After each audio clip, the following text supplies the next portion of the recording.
Hi guys, and welcome back to the channel Held Dominance. Anthony here. Please remember to like and subscribe, and also click that notification bell if you enjoy what you've seen and if you want to see more. Coming up in today's episode, we give a shout out to the lifeblood of Rugby League, the National Conference League, as the community game kicks back off. Tony Smith is again unhappy with the 6 again rule, and I have the highlights from the south of France as Toulouse take on the Wigan Warriors.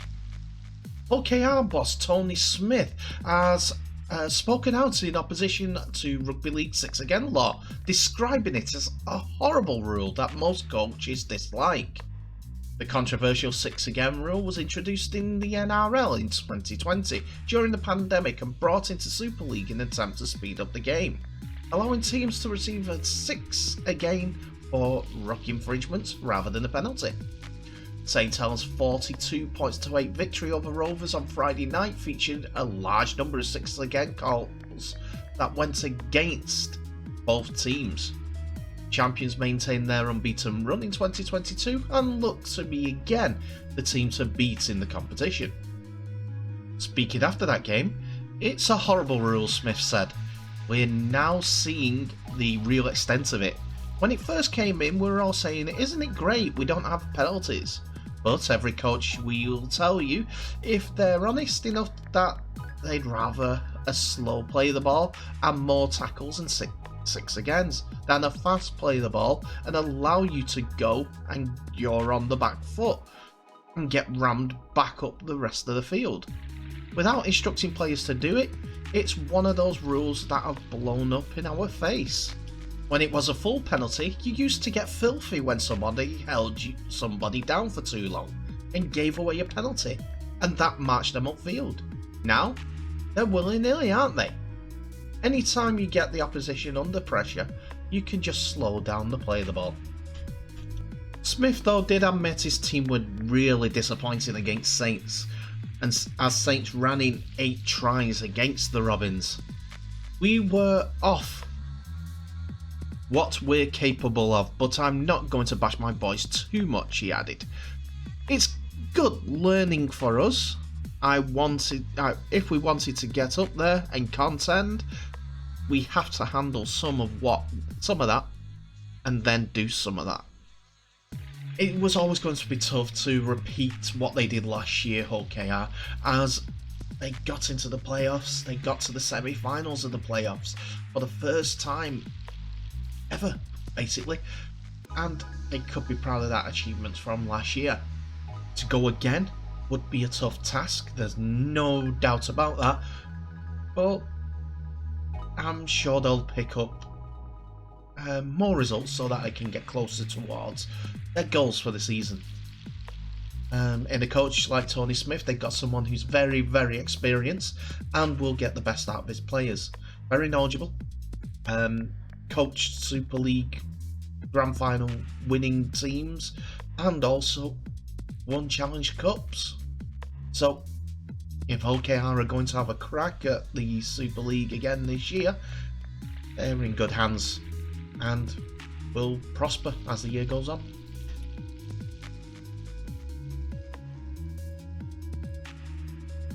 Now we come on to the highlights for Saturday's game between Toulouse versus Wigan in their first ever meeting between the two sides.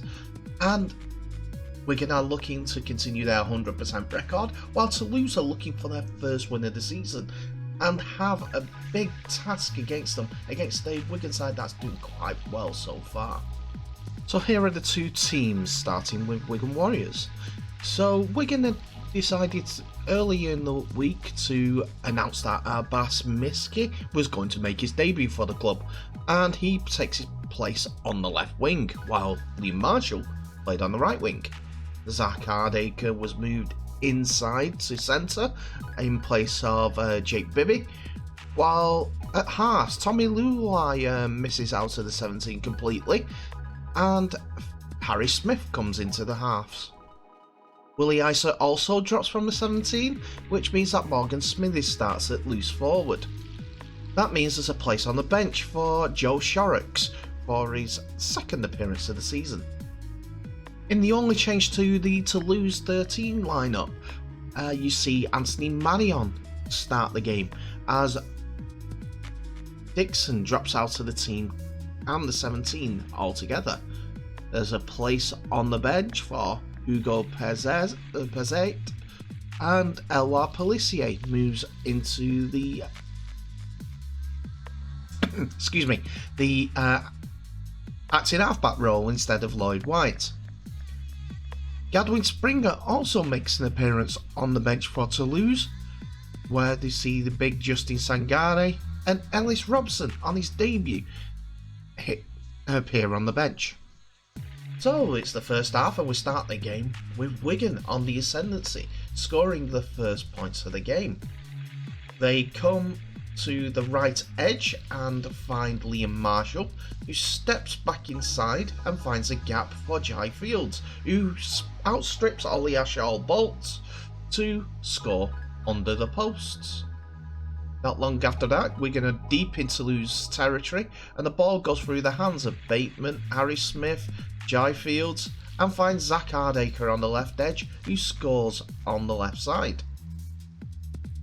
We're only in the 9th minute and it's 10-0 to Wigan, but Toulouse come back and Tony Gigot puts Miskit under all sorts of pressure with the kick, and Guy Armitage adds Toulouse first points of the game.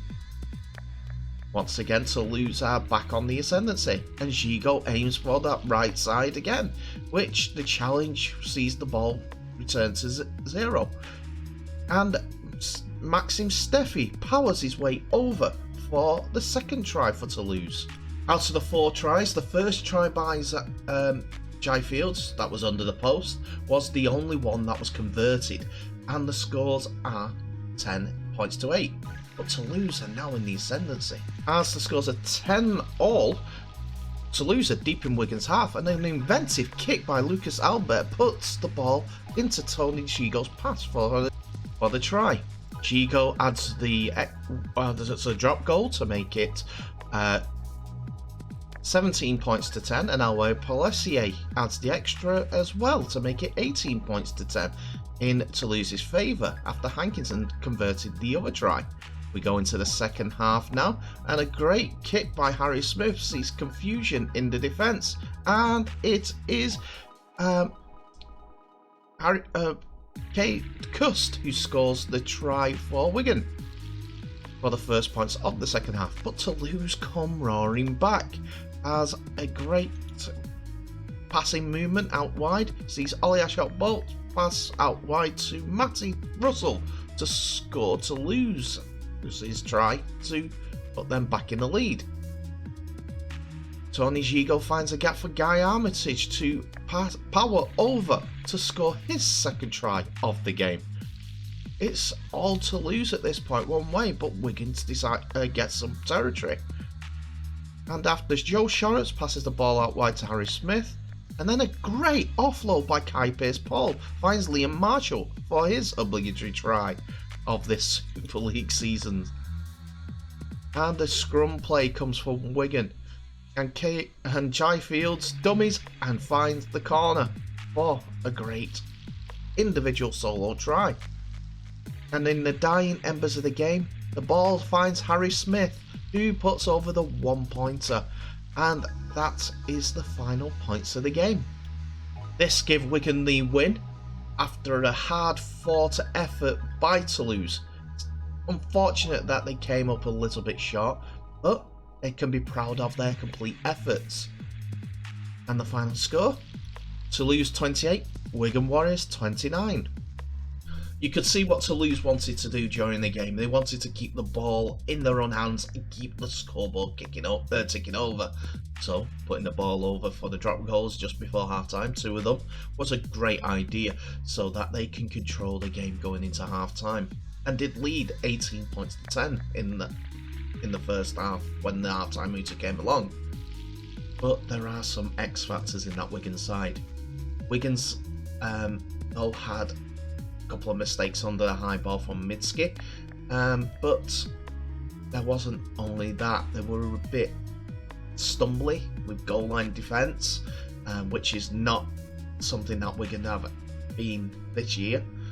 Plus there was a lot of handling errors, I'm not excusing what Wigan's performance against Toulouse, because Toulouse came to play and they played really well.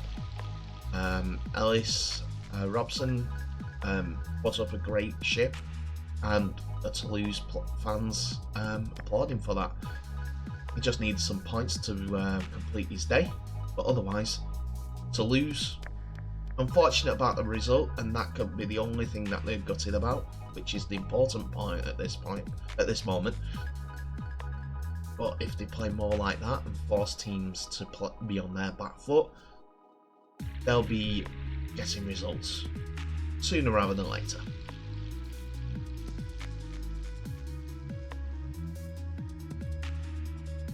So this weekend saw the return of the community game as the National Conference League played all their games on Saturday. There were a few postponements, unfortunately, but most of the games went ahead as scheduled. And what the National Conference League did throughout the week was fantastic. In social media posts on the 5th of March, yesterday, it's game day, a return of the official NCL National Conference League, and we can't wait to see see how all the action unfolds. If you are at a game today, take a picture and post it, tagging us in. We'd love to see how you are enjoying the start of Community Rugby League season. Hashtag NCL 2022. Teams went ahead and posted under this hashtag, and also at official NCL, all information to do with the games that are being played, and a few pictures as well of action, and also where the players are.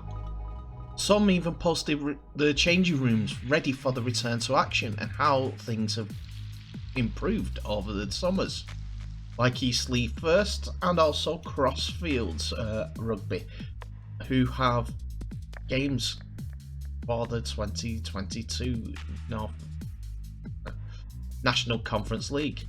Teams like Shawcross were playing at Eastleigh and decided to take a team bus for their first game of the season. I'm showing all this is that because this national game is the amateur game and people love rugby league, and they've gone out and played. Have a look at all the scores and results that have gone on and all the teams that are involved to give you more proof of that. So here are those scores. Egremont Rangers 0, Hunslet Club Parkside 28, Lean Miners Rangers 22, Pilkington Rex ARLFC 4, Rochdale Mayfield 36, York Acorn 10, Plateau Heath Crusaders 32, Siddle 14, Thornhill Trojans 6, Westall 24, Wath Brow Hornets 36, Lock Lane 20. After the Conference Premier fixtures and results, we look into the National Conference Division 1. West Bowling ARLFC 24, Stanningley 16. Featherstone Lions vs Kells was unfortunately postponed. Milford Marlins 16, Bolton Raiders 30. Myton Warriors vs Saddleworth Rangers also postponed. Skirler 8-10, Bulldoggers 8. Wigan St Pat's 28, Ince Rose Bridge 14. And finally the National Conference Division 2. Crossfields 28, Barrow Island 18, Dewsbury Celtic 18, Bradford Dudley Hill 10. Haworth vs Dewsbury Moor postponed. Hunslet Warriors 30 and Beverley 14. Normanton Knights 22, Wigan St Jude's 10. Ulston Rovers 20, Clockface Miners 24. I had to give the shout out and the scores for the National Conference League is because these are the people that go out and spend money to play the game that they're not getting paid for, and also go to their local rugby league clubs and support them. They are the heartbeat. They're part of the heartbeat of rugby league. They are the rugby league family. They're playing it for the love of the game. Westall, you may see a former Super League player trying to get back into rugby league and is now playing it for the fun of it. Get out there and support your local teams. You never know, you may love it a little bit too much.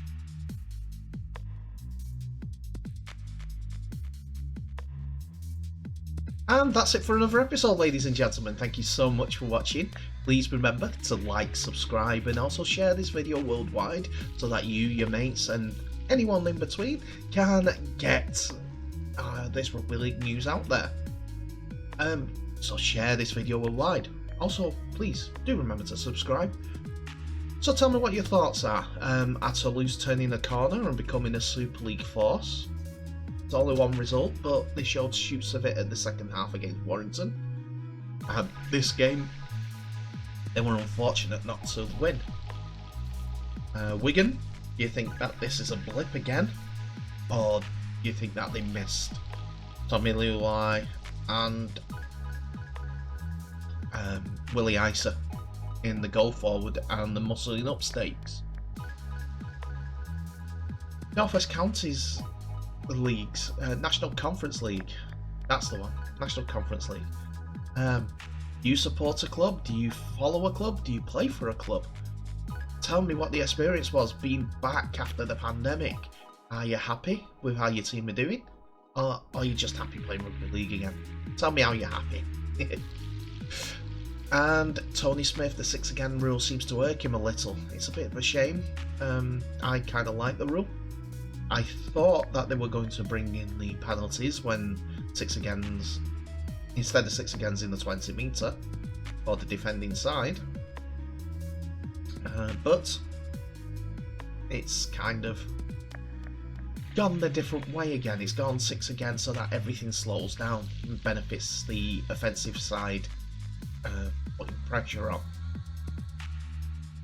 Oh well, what can you do? Tell me what your thoughts are in the comments, but in the meantime, please stay safe, all the best, and I'll see you in the next video.